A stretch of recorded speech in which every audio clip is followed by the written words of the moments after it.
అంటే పౌర్ణమి ముందు వచ్చే చతుర్దశి ప్రోక్తమై కూడినటువంటి రాత్రి సమయాన్ని పక్ష శివరాత్రి అంటారు. ఇది పౌర్ణమికి ముందు వచ్చే చతుర్దశి రాత్రితో కూడినటువంటిది. ఆ రోజు ఏం చేయాలి? కనీసం ఒక 2 నుంచి 3 గంటలు భగవంతు సన్నిధిలోనే ఎక్కడో ఒక దగ్గర కూర్చుని భగవంతుని యొక్క స్మరణ చేసుకోవాలి.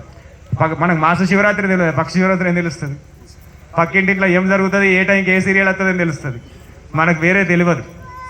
మాస శివరాత్రి ఉన్నది. మాస శివరాత్రి రోజు నీతిగా నియమంగా ఈశ్వరుని యొక్క ఆరాధన చేసుకొని ఎక్కడైతే శివాలయం ఉంటుందో శివాలయంకి వెళ్ళి ఆ ఆలయంలో ఈశ్వరు యొక్క దర్శనం, అవకాశం ఉంటే అభిషేకం, లేదా అక్కడ జరిగేటటువంటి ఏదైనా క్రియ ఉంటే క్రియ చూసి ఆ రోజులో ఒక పూట భోజనం చేసి నీకు కావాల్సిన కోరికలు ఈశ్వరుని కనుక సంకల్పం చేసుకొని ఆపకుండా 16 మాస శివరాత్రి కనుక నిలదీసినట్టుంటే వాడు దేవమానవుడు అవుతాడని చెప్పింది సనాతన ధర్మం.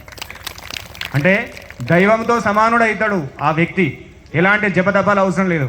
అలాంటిది లింగంగుట్టలో నేటితో 10 సంవత్సరాలు ఆగకుండా హోమం జరిగినాయి. సుమారుగా 114వ మహామృత్యుంజయ హోమం జరుగుతుంది. ఇక్కడ 16 కాదు, 114వ మహామృత్యుంజయ హోమం పూర్తి చేసుకోబోతున్నాం. అంటే ఇందులో ప్రత్యక్షంగా పరోక్షంగా పాల్గొన్న వాళ్ళందరికీ కూడా మాట మాత్రం చేత సంకల్ప సిద్ధినిచ్చే శక్తి లింగంగుట్ట మీ అందరికీ ఇచ్చిందని చెప్పడానికి గర్వపడుతున్నాం. ఇక్కడ నుంచి అక్షరాల ఇస్తుంది. కానీ అది ఇవ్వాలంటే మనలో ఉన్నటువంటి కొంత చెడు అనేది పోవాలి.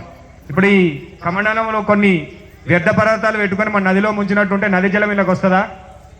రాదు.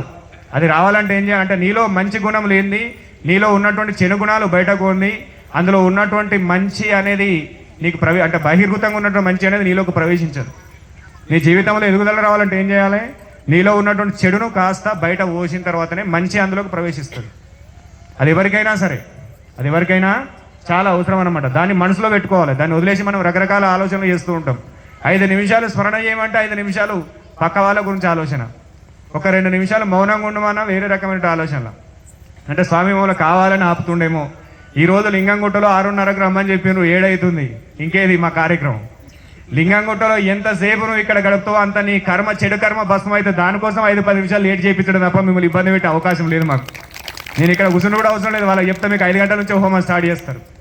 కానీ ఎందుకంటే లింగోద్భవం వరకు కూడా మీకు ఒక కాలయాపన చేయించి కనీసం ఉన్నంతసేపు భగవంతుని యొక్క స్మరణ చేయించుకుంటూ మీ యొక్క స్థితిలో మార్పు కనుకుంటే మీ ఈపు పైన మీ మైండ్లో ఉన్నటువంటి ప్రారంధ సంచయ కర్మలు అనేది ప్రతి ఒక్క మనిషిలో నిక్షిప్తమై ఉంటాయి. అవి ఎక్కడ ఉంటాయి?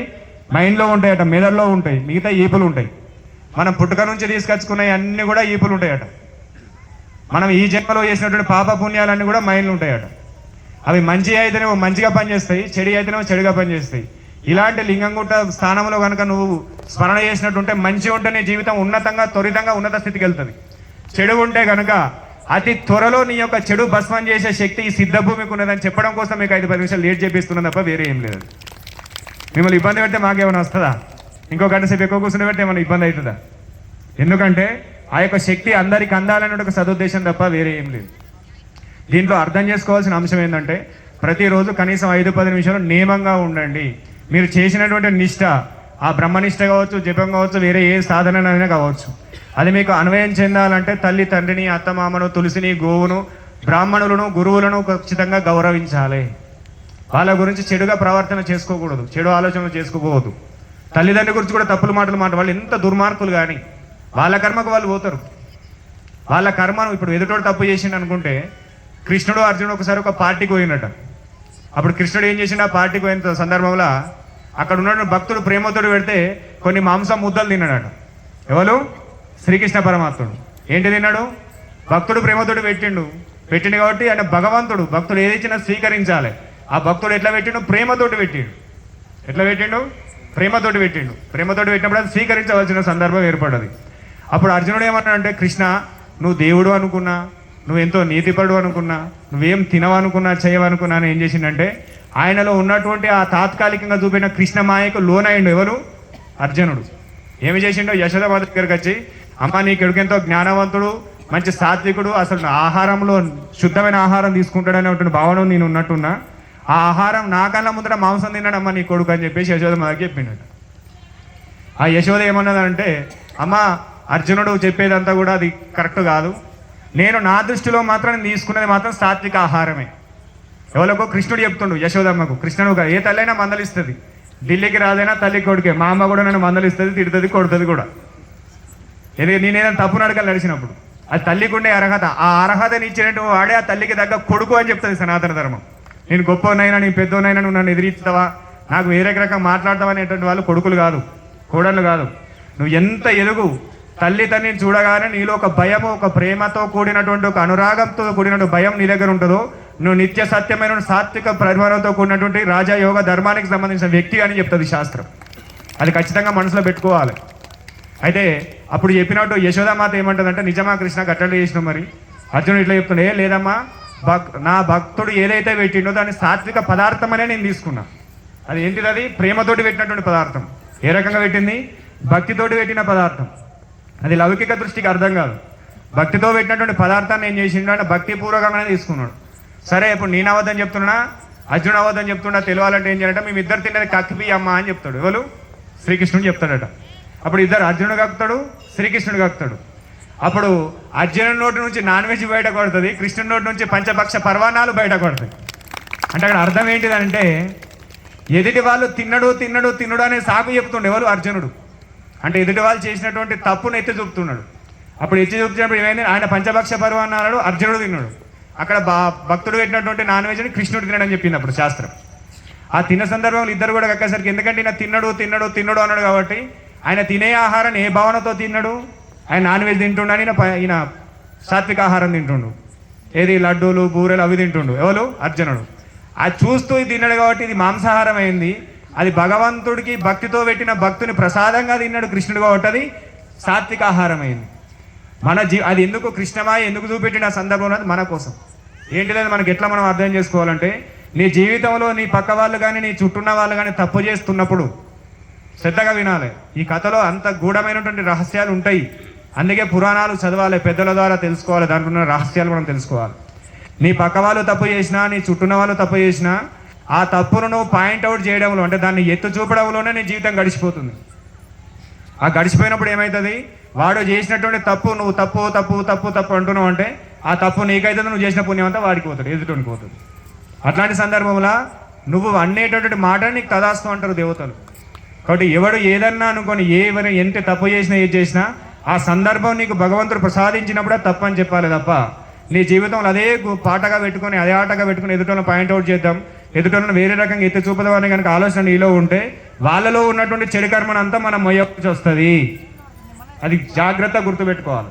ఆ తప్పులను ఎదుటి వాళ్ళు చేసినటువంటి ఇబ్బందులన్నీ కూడా మనం మొయ్యవలసి వస్తుంది. దాన్నే ప్రారాబ్ధ కర్మలు అని అంటారు. అంటే ఎవరి ప్రారంధం, ఎవరి గతి ఎటులున్నదో ఈశ్వరునికి అనేటువంటి పాట ఉంటుంది. ఎవరి గతి ఎటుంటుంది? వాళ్ళలో తప్పులం కనుక మనం ఎత్తు చూపితే వాళ్ళ గతి మనకు వస్తుంది, మన గతి వాళ్ళకు పోతుంది. చేసేటటువంటి దాంట్లో సాత్వికతను వెతుకోవాలి, మంచితనాన్ని వెతుకోవాలి. ఎంత చెడ్డ వాళ్ళలో కూడా ఒక మంచి గుణం ఉంటుంది. సాత్వికుడు ధర్మం ప్రకారంగా నడిచేటువంటి వ్యక్తి ఏం చేయాలంటే అతిలో ఉన్నటువంటి మంచిని ఎత్తి చూపాలి. ఈ వ్యక్తి ఈ రకంగా పాట పాడతాడు, ఈ వ్యక్తి ఈ రకంగా సాధన చేస్తాడు, ఈ వ్యక్తి ఈ రకంగా కష్టపడితే ఇంత దూరం పైకి వచ్చిండు అనే దాన్ని మనం గుణపాఠంగా తీసుకొని వాళ్ళు ఉన్నటువంటి మంచిని మన జీవితంలో మనం పెంచుకొని మనం అభివృద్ధి చెందే ప్రయత్నం చేయాలి. అది నిజమైనటువంటి జ్ఞానికి ఉండవలసినటువంటి లక్షణం. ఆ లక్షణాన్ని మనం పెంచుకునే ప్రయత్నం చేయాలి. కానీ వేరే రకమైనటువంటి ఆలోచనలు చేయరాదు. ఒకసారి వశిష్ఠుడు ఎవరు? నిజమైనటువంటి రాజఋషి, రాజయోగాన్ని పొందినటువంటి వాడు. మళ్ళా వశిష్ఠుడు సప్త ఋషుల్లో అత్యంత ఉన్నతమైనటువంటి వాడు. ఒక ఋషిని ఒక జ్ఞానిగా ఒక శక్తివంతునిగా పరిగణన చేయాలంటే వశిష్ఠ మహర్షి ఆజ్ఞ ఇస్తే కానీ ఋషి మండలం దాన్ని అంగీకరించదు. చరాచర ఋషి మండలానికి హెడ్ ఎవరైనా ఉన్నారంటే ఆయన వశిష్ఠ మహర్షి అని చెప్పింది. అంటే వశిష్ఠ మహర్షి కూడా ఆయన ఎవరు? రాజయోగి. అంటే ఆయన భార్య ఉన్నది, పిల్లలు ఉన్నారు, సంసారం ఉన్నది, అన్నీ ఉన్నాయి.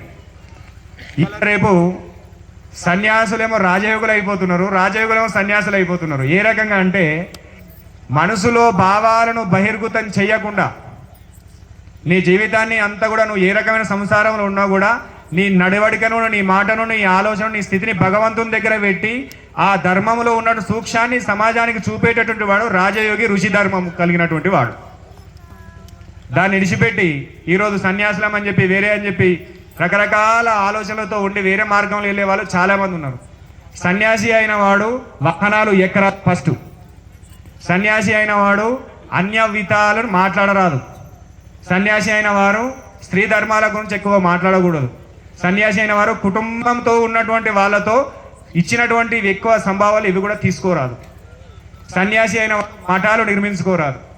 సన్యాసి అయిన వాడు వేరే రకమైనటువంటి ఆస్తులను సంపాదించుకోరాదు. సన్యాసి అయిన వాడు అప్పులను పెంచుకోరాదు. సన్యాసి అయిన వాడు బిల్డింగులు కట్టుకోరారు. ఇవన్నీ సన్యాసి ధర్మాలు. ఇలా మనం చూస్తున్నాం సన్యాసులకు ఏమైపోతున్నాయి, పెద్ద పెద్ద కార్లు, పెద్ద పెద్ద బిల్డింగులు, పెద్ద పెద్ద సంభవాలు, పెద్ద పెద్ద స్థితిలో ముందుకు వెళ్ళిపోతున్నారు. అంటే అది నేను చెప్పడం కాదు, సనాతన ధర్మంలో దాగి ఉన్న రహస్యం చెప్పడానికి ఎక్కడ కూడా భయపడవలసిన అవసరం లేదు. ధర్మాన్ని ధర్మంలాగా చెప్పడమే సాధువు ధర్మం అని చెప్పింది సనాతన ధర్మం. ఆ ధర్మాన్ని గౌరవించే నిజమైనటువంటి సాధువు మార్గంలో నడిచేటువంటి వ్యక్తి. అదే ఒక గృహస్థుని దగ్గర దానం తీసుకోవాలంటే కొన్ని అర్హతలు ఉంటాయి. అది సన్యాసికి పనిచేయి. సన్యాసి తీసుకోవాలంటే ఒక గృహస్థుని దగ్గర నుంచి తీసుకోవాలంటే కొన్ని అర్హతలు ఉంటాయి. ఆ గృహస్థుడు ఏ నియమాలను పాటిస్తున్నాడు, ఎలాంటి విధాలు కలిగి ఉన్నాడు, ఎలాంటి స్థితులు కలిగి ఉన్నామని చూస్తాడు. అదే రాజయోగ ధర్మంలో ఉన్నటువంటి వశిష్ఠ మహర్షికి అట్లాంటి సందర్భాలు ఏర్పడ్డాయి. ఈయన బ్రహ్మ ఋషిగా ఎవరినైనా ఆమోదం చేయాలంటే ఏం చేయాలంటే వశిష్ఠుడు అంగీకరించాలి. గురుమండలంలో ఆయన పెద్దవాడు కాబట్టి ఆయన అంగీకరించాలి. అంటే శివరాత్రికి ఆ విషయానికి కొద్దిగా లింక్ ఉన్నదని చెప్తున్నా. ఒక 10 నిమిషాల ముంచి మనం కార్యక్రమం చేద్దాం, తర్వాత మనం మాట్లాడే అవకాశం ఉండదు. అన్ని కార్యక్రమాలు ఉంటాయి కాబట్టి దానికోసమని. ఎందుకంటే ఒక కార్యక్రమం చేసే ముందు చిన్న చిన్న అంశాలు తెలుసుకుంటే మన మనసు అంతా